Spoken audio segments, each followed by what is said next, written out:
Fala galera do Craques, Jay Pescuma com vocês aqui para mais um vídeo. Hoje, galera, quero conversar com vocês aí a respeito do Botafogo. Por quê? Qual que é a lógica do Botafogo com esses investimentos?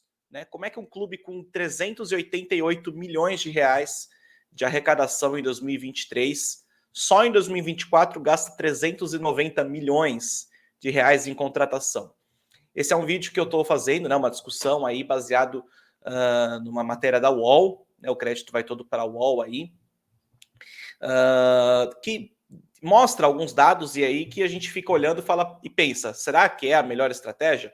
Ou será que é uma estratégia que pode dar errado para o Botafogo conseguir tanto dinheiro assim e ao mesmo tempo conseguir ganhar os títulos que ele precisa, né, fazer a torcida feliz, já que não ganha um título aí em expressão há muitos anos? Então, hoje eu quero debater com vocês aí a questão do Botafogo, galera.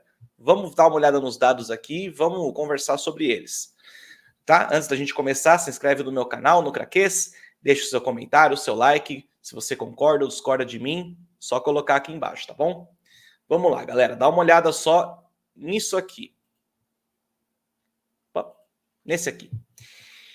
As contratações mais caras do Botafogo em 2024, certo? Então foram 25 milhões de dólares pelo Thiago Almada, o argentino, campeão mundial com a Argentina em 2022.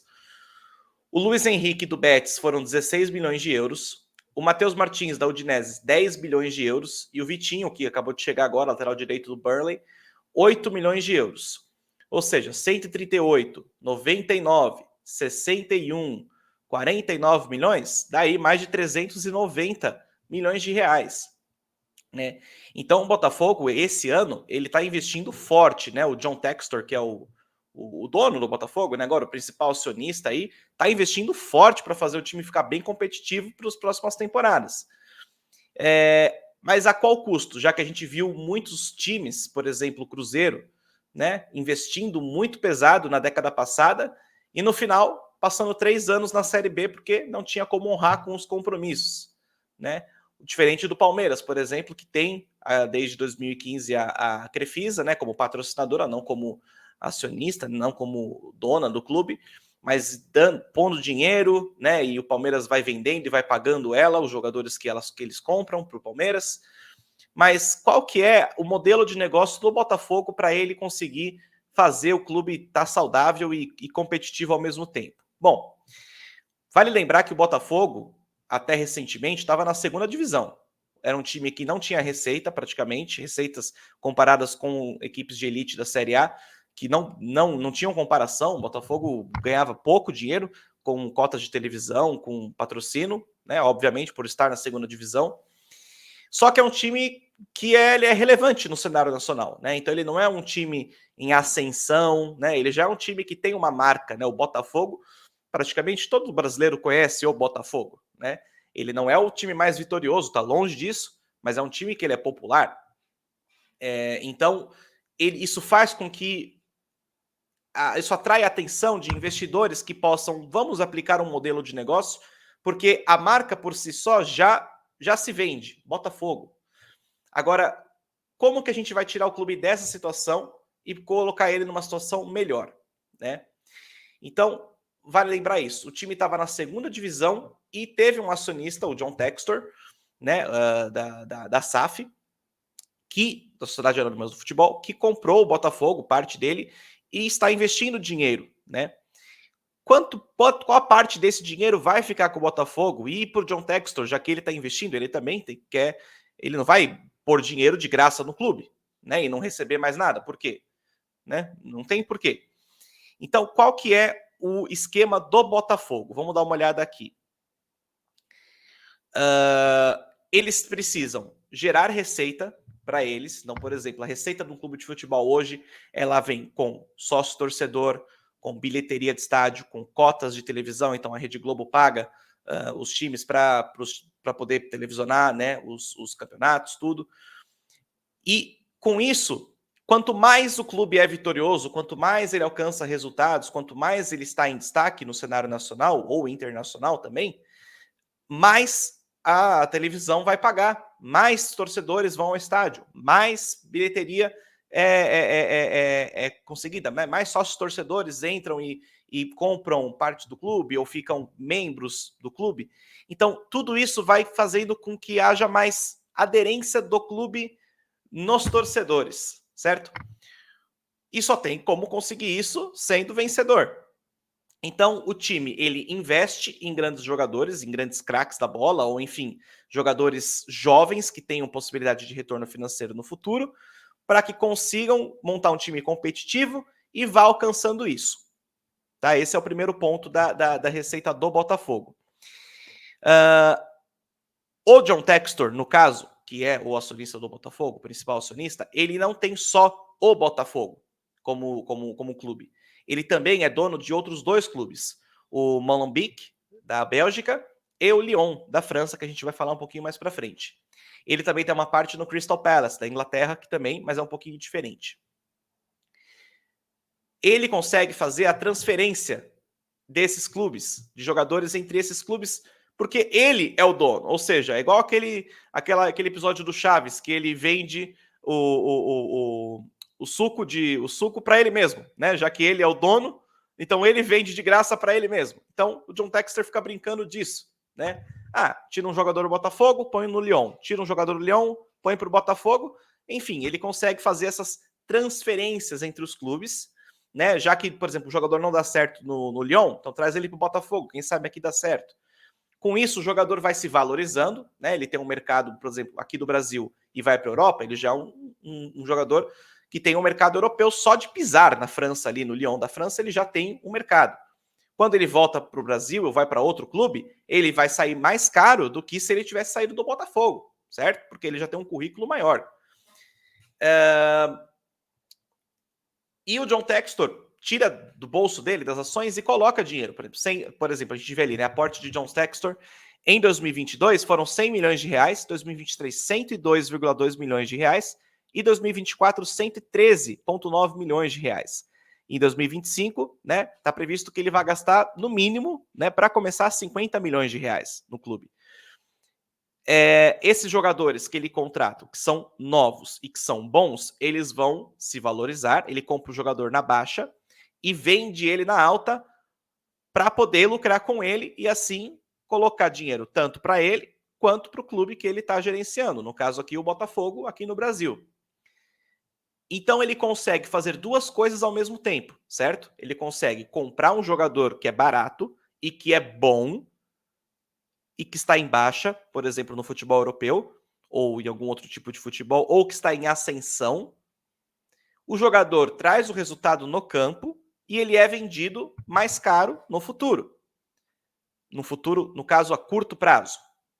Mas tá muito fácil, né, se for assim. Quais são os riscos dessa operação? Primeiro que o futebol, ele, né, aquela frase antiga que o futebol é a caixinha de surpresas. Nem sempre você vai ter o resultado obtido só para você ter dinheiro. Nem sempre o clube mais rico consegue os melhores resultados. Nós temos como exemplo o Manchester United da Inglaterra, que é, se não um dos clubes mais ricos do mundo, ali está entre os 5 maiores clubes com mais retorno financeiro do mundo na Premier League, e o time não consegue um título aí desde a temporada 2013 e 2014, ou 2012, 2013.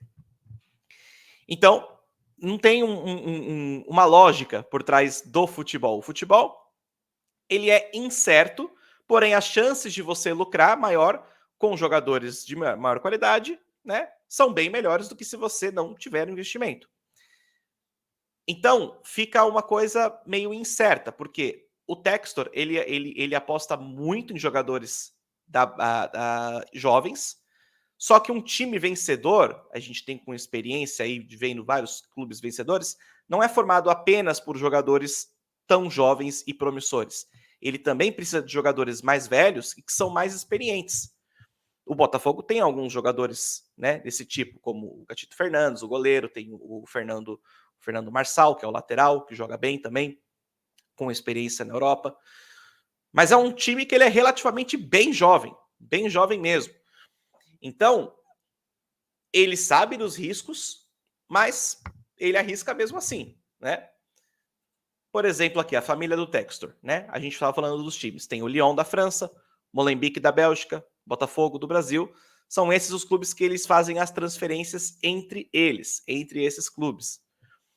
Jogadores que saem, por exemplo, do Botafogo e vão para o Lyon, tem eles têm um valor maior após se eles forem vendidos do Lyon para outro clube brasileiro, um exemplo.